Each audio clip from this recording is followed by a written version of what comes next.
Many have been told that Jim Crow laws only had an effect on the lives of African Americans living in the South. However, these laws of segregation and inequality followed the African American Great Migration northward.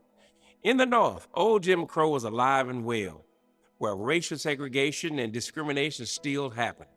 The Northern states made no laws that mandated it, but racial segregation between white Americans and black Americans was practiced in just about every aspect of daily life of black people.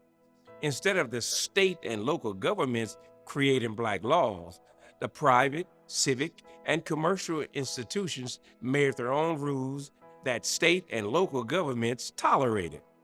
Although many African Americans did find better economic opportunities and a safer environment up north, they also realized that they hadn't left racism and segregation behind by migrating to the north. Jim Crow just showed up in different ways. Racism up north by institutions and individuals had a devastating effect on black people. Covenants created by many white landowners in the northern cities ensured that no one would rent or sell homes to African Americans. This created segregated living conditions in most American cities.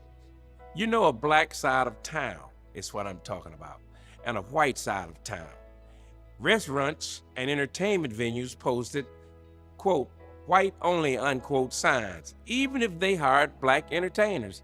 You know, the famous New York City Club, the Cotton Club, even though no laws were passed for this unequal treatment, the federal and local government policies supported and legalized Jim Crow in the North.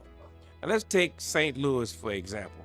In the early 1900s, restrictive social policies and poor economic conditions relegated African Americans to high poverty neighborhoods.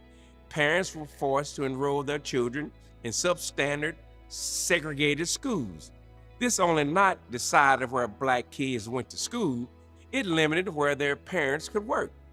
The city of St. Louis was an industrial hub in the early 1900s and employed thousands. However, African Americans were lucky at best to be hired by these companies due to Jim Crow segregation. The ones who were hired had limited success because of jobs that blacks could not hold. Jim Crow may have had its birth in the South, but it spread all across the country like a wildfire. Jim Crow became the personification of the system that encouraged racial oppression and segregation within the United States. Jim Crow laws existed throughout this country and originated from the Black Codes that was passed from 1865 to 1866 and from pre-American Civil War.